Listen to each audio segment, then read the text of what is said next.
Hello everyone. Today I will explain you the concept of recording. Actually in last video I have explained you accounting. What is the concept of accounting? And there I used a definition. It is the art of recording, classifying and summarizing the transactions which are termed in money. We have understood the transactions. Now today I will explain you the point recording. What we record. Recording. Each monetary transactions are recorded in the book. जितने सारे भी एक firm में monetary transactions होते हैं वो सारे को आप बुक में रिकॉर्ड करते हैं. मतलब अभी समझ लीजिए खाता में रिकॉर्ड करते हैं, लिखते हैं.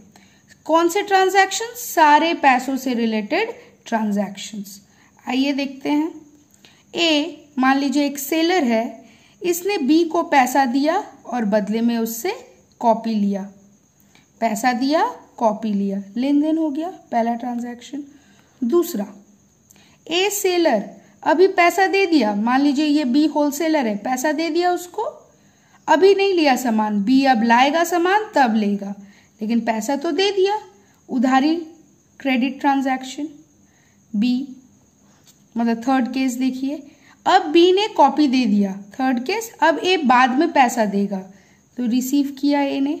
अगर आप सेलर के नजरिए से देखें तो एक पॉइंट में लेन देन दोनों हुआ. यहाँ गिवर हुआ, यहाँ पे रिसीवर हुआ. यहाँ गिव किया 5 रुपया, यहाँ पे कॉपी ले लिया. ये तीनों तरह के ट्रांजैक्शंस को हमने यहाँ लिखा है. ट्रांजैक्शंस, एक कैश ट्रांजैक्शन होता है, एक क्रेडिट, ये भी क्रेडिट होता है. कैश ट्रांजैक्शन में लेन देन तुरंत हो जाता है. क्रेडिट में कभी हम सिर्फ लेते हैं और कभी हम सिर्फ देते हैं. आज लिए तो बाद में पैसा देंगे और आज लिए तो बाद में पैसा देंगे और आज दिए तो बाद में सामान लेंगे. ये है आपके 3 तरह के transaction. One is cash transaction जिसमें गिव एंड टेक दोनों सेम टाइम में होता है. वन इज क्रेडिट ट्रांजैक्शन जिसमें हम सिर्फ दे रहे बाद में सामान लेंगे. और एक है क्रेडिट ट्रांजैक्शन और जिसमें हम अभी ले रहे पैसा, बाद में सामान देंगे. These all are related with money. So all will be recorded and this recording is done under double entry system. ये सारे ट्रांजैक्शंस मॉनेटरी टर्म्स में होते हैं. एक दुकान में कैश ट्रांजैक्शन भी होता है, क्रेडिट ट्रांजैक्शन भी होता है.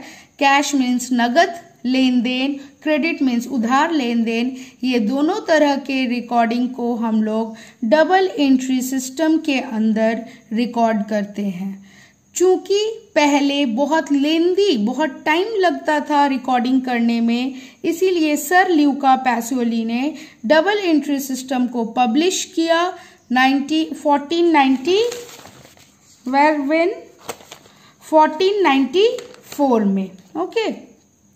और इसी डबल एंट्री के सिस्टम के अंदर जो हम रिकॉर्डिंग करते हैं उसको कहते हैं जर्नल एंट्रीज. और इसी जर्नल एंट्री को कहा जाता है रिकॉर्डिंग ऑफ ट्रांजैक्शन. तो आपका अकाउंटिंग का पहला वर्ड समझ में आया. What is recording? Recording of monetary transaction under double entry system, जिसको हम जर्नल एंट्रीज कहते हैं. अब हम ब्रॉडली समझते हैं कैसे ये डबल एंट्री सिस्टम मीन्स दोहरा लेखा प्रणाली. 2 बार लिखते हैं. तो क्या एक ही चीज को 2 बार लिखते हैं? नहीं. कैसे लिखते हैं आइए समझते हैं. कैश ट्रांजैक्शंस, अभी आप अपने आप को सेलर, बिजनेसमैन समझिए. तो सेलर के नजरिए से ₹5 given and copy worth ₹5 receives. 5 रुपया दिया गया और जिस कॉपी का कीमत 5 रुपया है वो कॉपी ले लिया गया. तो यहाँ पे गिव एंड रिसीव्स दोनों हुआ. क्रेडिट ट्रांजैक्शन सेलर के नजरिए से ₹5 गिवन टू बी. आप एक चीज हमको बताइए, जब आप किसी को पैसा देते हैं और सामान ले लेते हैं तो उस इंसान को याद रखते हैं? नहीं, नॉट नेसेसरी। जब सामान ले लिए, पैसा दे दिए तो उसे याद रखने की ज़रूरत नहीं है। लेकिन आप किसी से सामान लिए हैं और पैसा नहीं दिए हैं तो आपको याद रखना पड़ेगा, या फिर आप पैसा दे दिए हैं, सामान नहीं लिए हैं, गुड्स नहीं लिए हैं, तो आपको वो भी याद रखना पड़ेगा। मतलब क्रेडिट में आपको आप जो दिए हैं या जो लिए हैं वो भी याद रखना होगा, और जिससे लिए हैं, जिसको दिए हैं, वो दोनों याद रखना होगा। लेकिन कैश में कितना रुपया दिए और क्या सामान लिए, बस वो याद रखना होगा। लेकिन दो चीज, क्या गिवन, क्या रिसीव्स, याद रखेंगे। क्रेडिट ट्रांजैक्शन सेलर के नजरिए से 5 रुपया दिए, सिर्फ दिए हैं तो याद रखना होगा। क्या याद रखेंगे, किसको दिए, 5 रुपया दिए, बी को दिए। ठीक। Credit transaction seller only receiver के नजरिए से देखिए, 5 रुपया का कॉपी ले लिए, पैसा देना पड़ेगा तो किसको देना होगा, बी को देना होगा। मतलब हर जगह आपको दो दो आइटम दिख रहा है, गिव किए, रिसीव किए, 2 आइटम। कैश ट्रांजैक्शन था इसीलिए नाम याद रखने की जरूरत नहीं है। क्रेडिट ट्रांजैक्शन सिर्फ दिए हैं तो सामने वाले का नाम याद रखो, 2 आइटम। क्रेडिट ट्रांजैक्शन सिर्फ लिए हैं, देना पड़ेगा पैसा तो सामने वाले का नाम याद रखो, टेक्स और रिसीव, 2 आइटम। देखिए हर ट्रांजैक्शन में 2 आइटम मिल रहा है, यही 2 आइटम को लिखते हैं हम लोग, और इस रिकॉर्डिंग को किसके अंदर लिखते हैं, डबल एंट्री सिस्टम के अंदर लिखते हैं। मेन पॉइंट क्या याद रखना है, सबसे मेन पॉइंट जर्नल एंट्रीज को याद रखने के लिए सबसे पहले आपको देखना होगा कि वो कैश ट्रांजैक्शन है कि क्रेडिट ट्रांजैक्शन है। कैश ट्रांजैक्शन है तो कीमत और सामान का नाम याद रखिएगा, कीमत और सामान का नाम। क्रेडिट ट्रांजैक्शन है जिसमें आप पैसा दे रहे हैं तो कितना पैसा दिए और किसको दिए वो याद रखना होगा। क्रेडिट ट्रांजैक्शन और रिसीव कर रहे हैं तो कितना पैसा रिसीव कर रहे हैं या क्या सामान रिसीव कर रहे हैं और किससे रिसीव कर रहे हैं।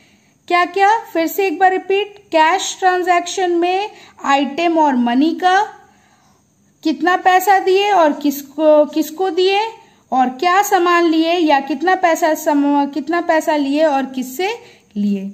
In every transaction we will see that 2 aspects are taken into consideration. हर जगह हमें दिख रहा है कि 2 aspects को देखा जा रहा है। These 2 aspects are recorded and that recording is known as journal. यही 2 aspects को रिकॉर्ड करते हैं और उसको कहते हैं जर्नल।